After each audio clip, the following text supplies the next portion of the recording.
shape a great idea, the unity of the nations of our world sphere. The symbol of this great idea is appropriately called the Unisphere.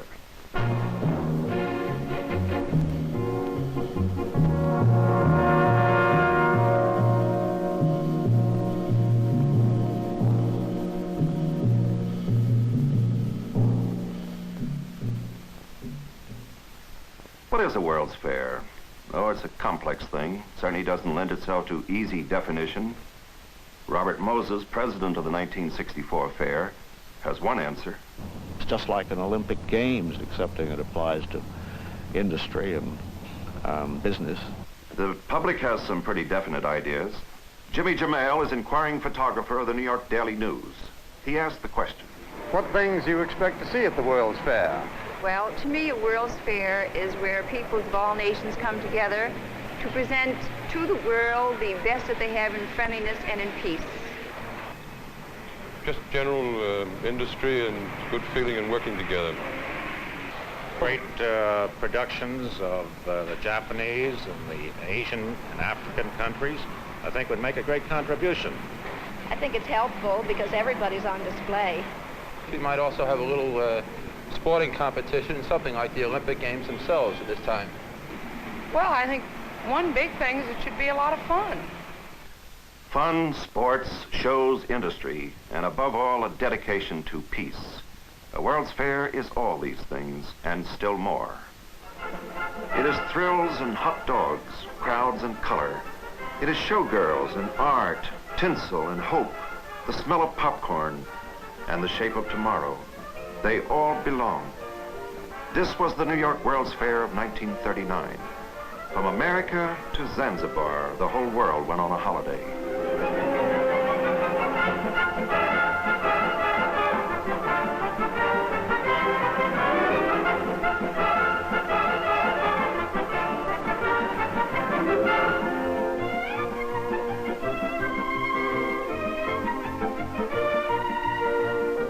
Fun and popcorn, and a world parliament of industry and the arts.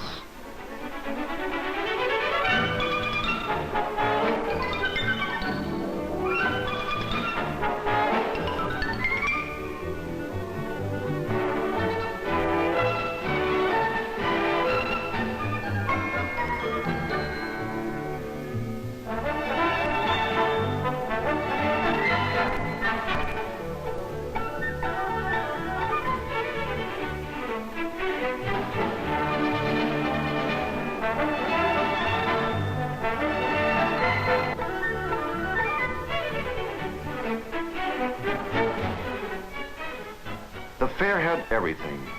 Some people tried to see it all. But nobody could miss the fireworks.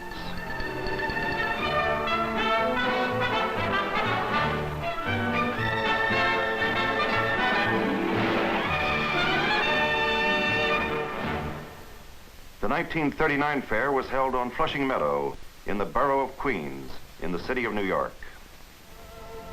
Today, Flushing Meadow is a city park.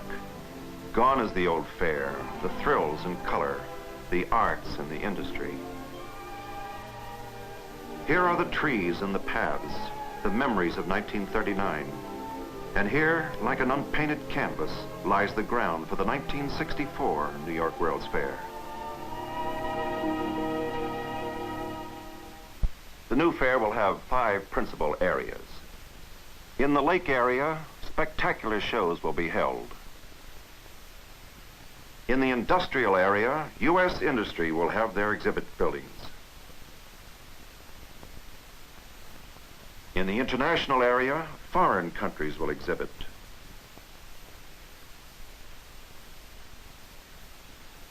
In this section, our own federal and state governments, plus the city of New York, will have their exhibits. And in the transportation area will be the exhibits of automobile, rubber, oil, and aerospace industries.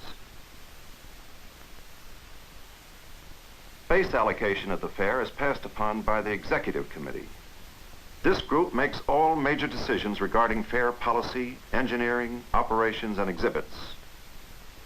On the Executive Committee are Thomas J. Deegan, Jr., chairman. Robert Moses, president of the fair. After the meeting, I asked Mr. Moses about amusements at the fair. Mr. Moses, I'm sure we're all going to be amazed at this great World's Fair, but will we be also amused? Oh, yes, you'll be amused and amazed. There's been a lot of talk about our not wanting any amusements at all. That isn't true. Sure, we're going to have amusements, and we'll have darn good ones.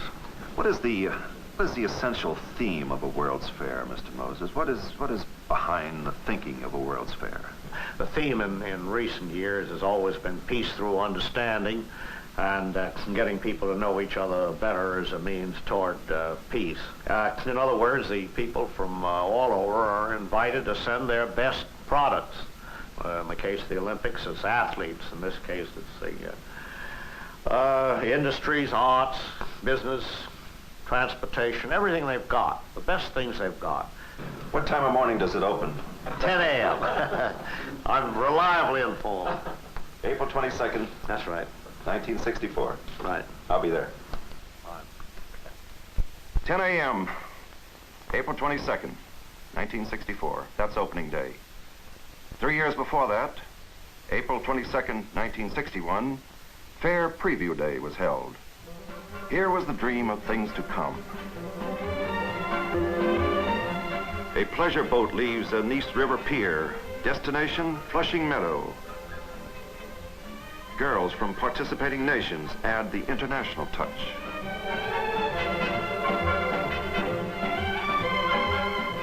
Up the East River and a preview of Spring Breezes 1964.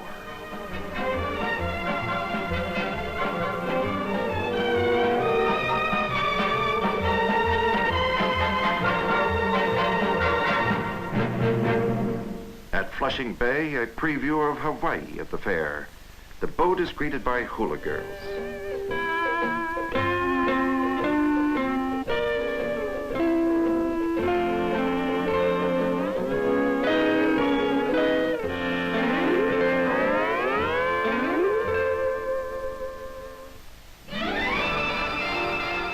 Guests take buses to the fair site.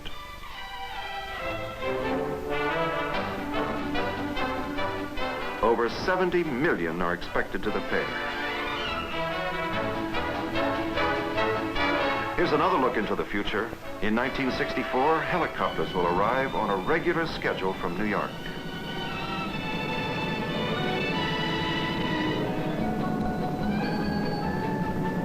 These arrivals are top personnel of New York's Lincoln Center for the Performing Arts. The Lincoln Center and the fair will share in joint programs.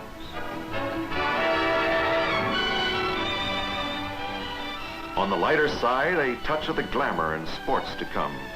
Joe Louis, former heavyweight champion of the world, and Miss Rheingold.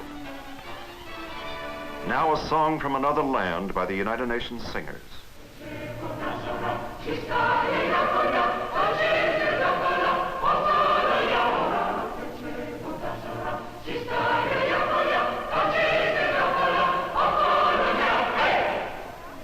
A luncheon is served in the New York City building. Over 2,000 guests attended Fair Preview Day. Celebrities, newsmen, city and state officials.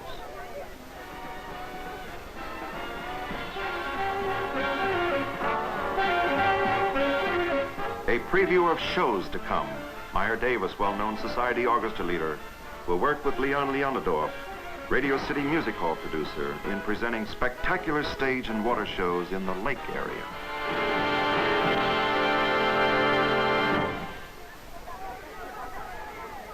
Among the celebrities, Eartha Kitt and Jinx Falkenberg McCrary. Preview Day at the fair was a teaser, an inkling of a great show to come.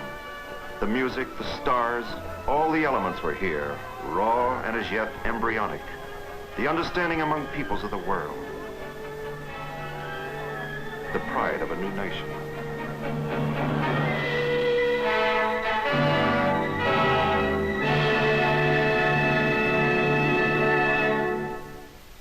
What is a fair? A fair is transportation. All roads led to the fair of 1939. from all the states, from all the countries of the world. By all means of travel, millions of visitors made the trip to Flushing Meadow.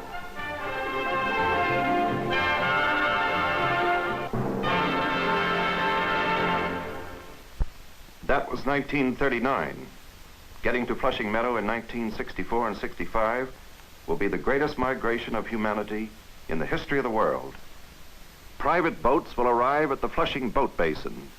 Here on April 25th, 1962, a letter of agreement was signed by the fair for the construction of a new permanent boating center. The new marina will be the largest on the East Coast, eventually berthing 2,000 craft. 800 will dock here for a visit to the fair. Other visitors will come by car, bus, train, subway, airplane and helicopter, by ship and on foot, by every means of travel. The automobile is getting special treatment. The exhibits of General Motors, Ford, and Chrysler will be the largest at the fair. And the automobile, of course, will be a prime mover of people to the fair. All approaches to the fair are being rebuilt in a beautifully engineered program of permanent improvement.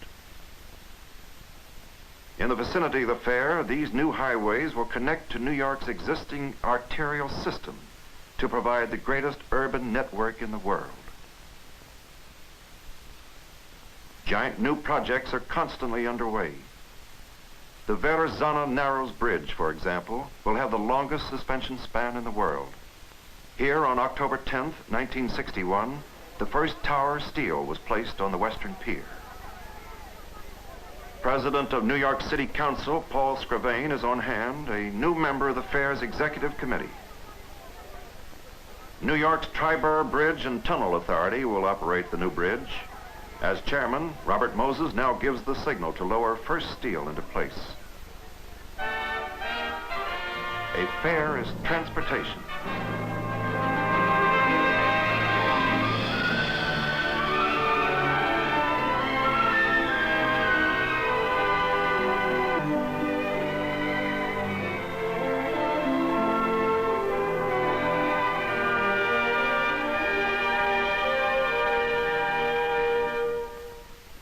A fair is for the kids.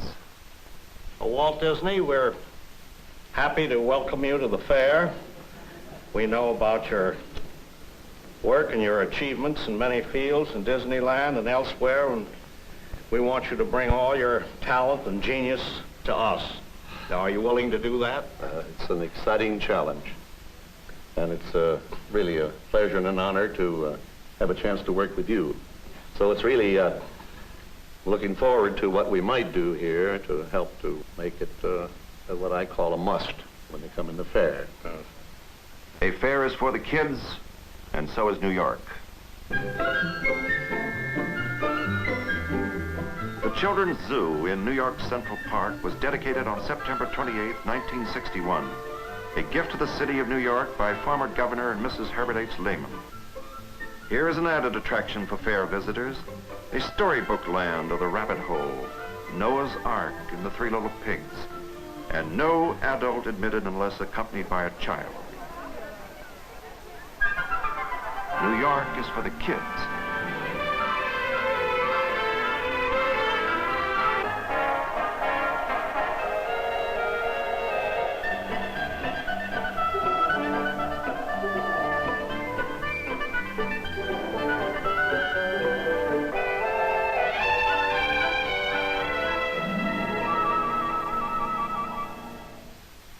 A fair is industry. Nylon and television were brand new things back in 1939. So were plastics, tubular chairs, and air conditioning. This was the world of tomorrow.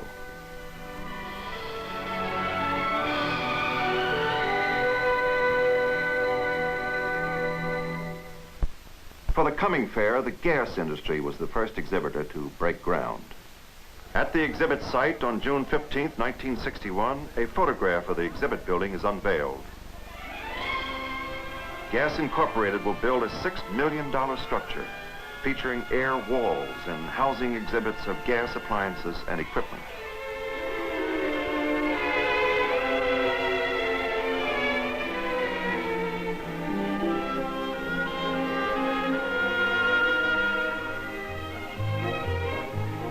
The Better Living Pavilion, exhibits of the latest for house and garden, work and play.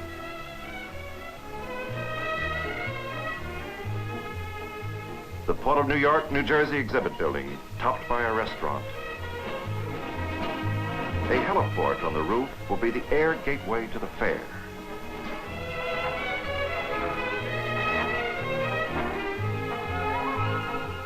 The Pavilion of American Interiors, showing the most modern and functional in-home furnishings. The Pool of Industry, a glorious fountain display in music, fireworks, and changing colors.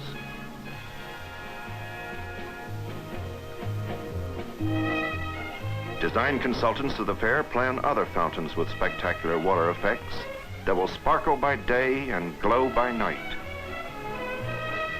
The Solar Fountain.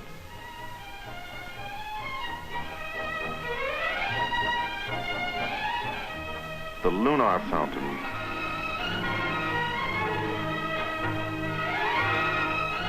And the Astral Fountain.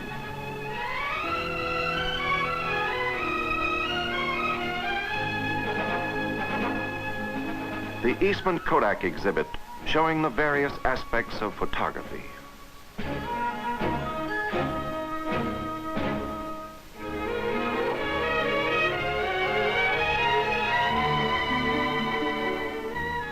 The General Motors exhibit, the Futurama building, featuring a ride into a global world of tomorrow.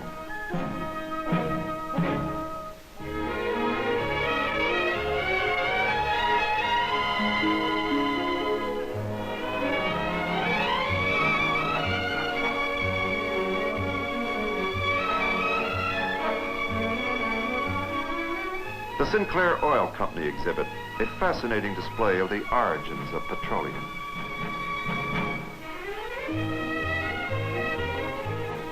The Electric Power and Light Company's exhibit, the Tower of Light that will project an intense beam of light into the sky.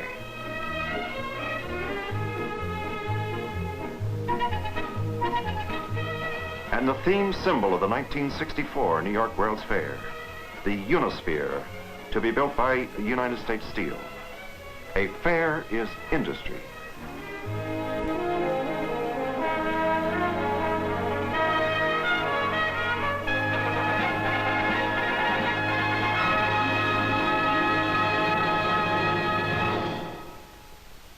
A fair is sports.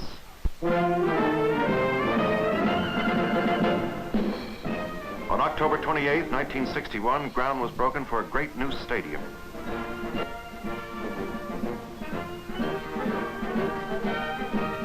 The new stadium, according to Commissioner Parks Newbold Morris, will be an all-sports stadium, 765 feet in diameter, with a seating capacity of 60,000. The mayor of New York City, Robert F. Wagner, paid tribute to a committee directed by Bill Shea. By the committee's work, 2 teams were signed for the new stadium.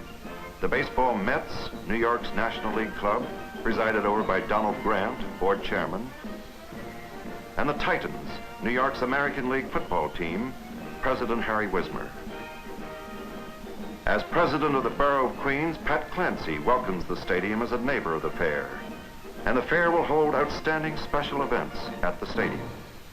I continue to regard this stadium as an all-purpose municipal athletic field, hospitable to many sports beside baseball, and as a major attraction of the fair and a most important feature of the future Flushing Meadow Park. A fair is sports.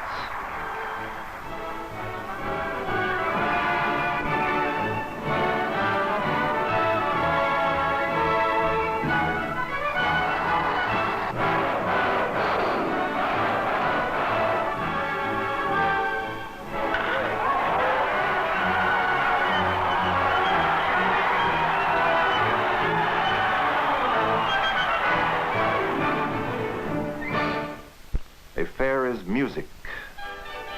Robert Moses talks show plans with Guy Lombardo, famous orchestra leader, and Sidney M. Shapiro, general manager of the Long Island State Park Commission.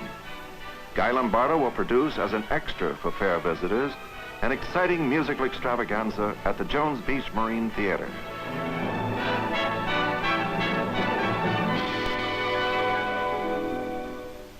From the music of the theater, it's only a quick two-step to the ballet, the opera, and the symphony. Now under construction in New York is the great Lincoln Center for the Performing Arts.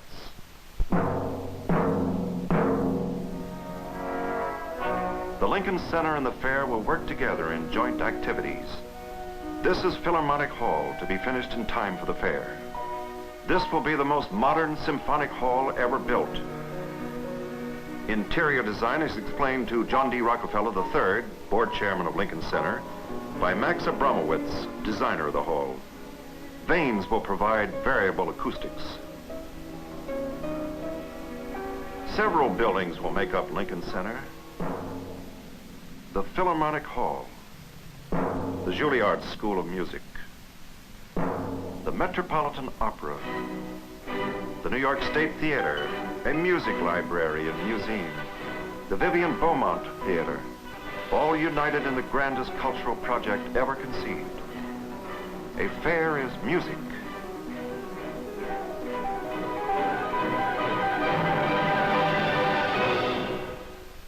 A fair is national. Our own state and federal governments will exhibit.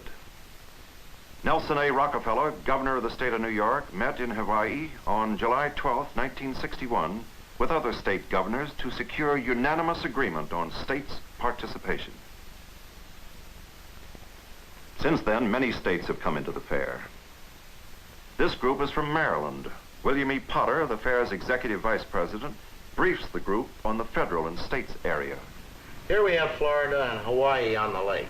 From there you go across the moving sidewalk and hit the New York State exhibit, one of the most prominent of the fair. Here we will show the Niagara and the St. Lawrence frontier. You should remember also that the New York State Theater will be in the Lincoln Center of the Performing Arts, where all nations and states will be shown. New York City exhibit, where a giant scale model will be put there and will be used by future generation in city planning of our great city. The New England states, the United States exhibit, which we feel will redound throughout the world as an example of fine architecture, and finally your own exhibit in Maryland, where you can show your state to the very best advantage. Many distinguished state representatives have visited the fair, and 3 former presidents are honorary chairmen. At the Fair Administration Building, September 14, 1961, former President Herbert Hoover arrived to preside over a meeting of the Board of Directors.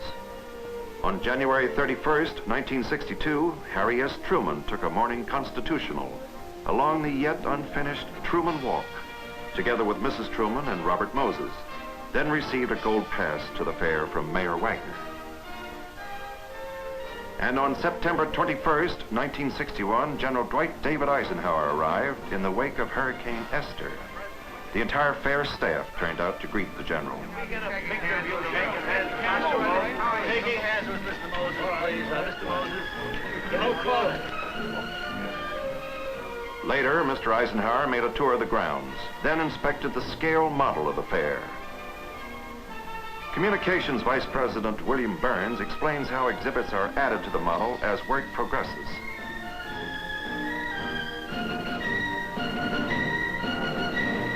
Then reporters interviewed the general. I deplore the amount of uneasiness and fear that we express these days. After all, we are a people that are vibrant, vital, intelligent, and courageous.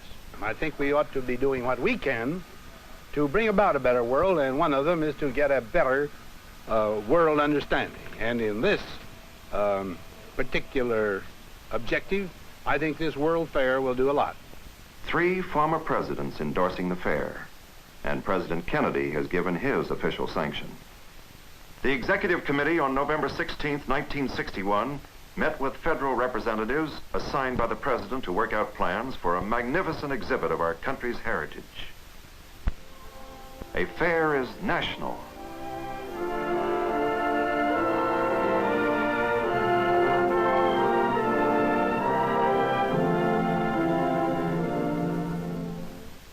But above all else, a World's Fair is international.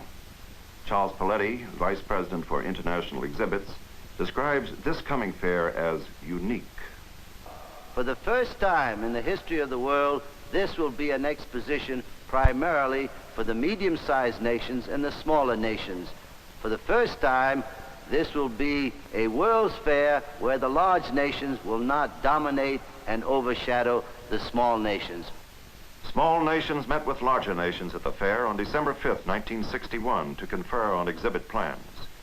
Charles Paletti introduced President of Chase Manhattan Bank, David Rockefeller, who discussed financing of exhibits. The group saw plans for proposed pavilions. The nation of Senegal.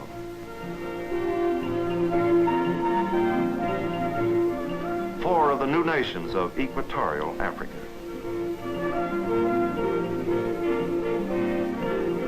The 5 nations of Central America.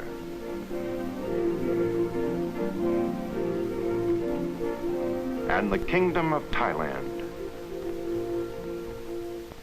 A fair is international. So it was in 39, and so it will be in 64.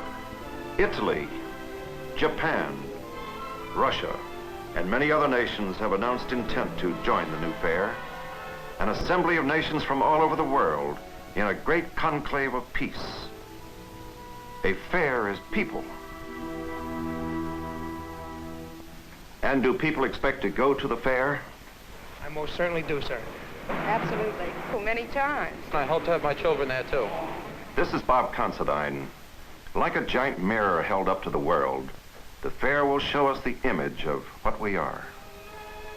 These are your industry and skills, your music, your games, your arts, your great and small, your hopes and dreams. And in this conclave of nations, let us learn the thoughts of men of other lands and understand that we depend upon one another, people unto people, nation unto nation. For we resolve that on this plot of land will be born anew a great idea, that from this understanding will come true peace on earth.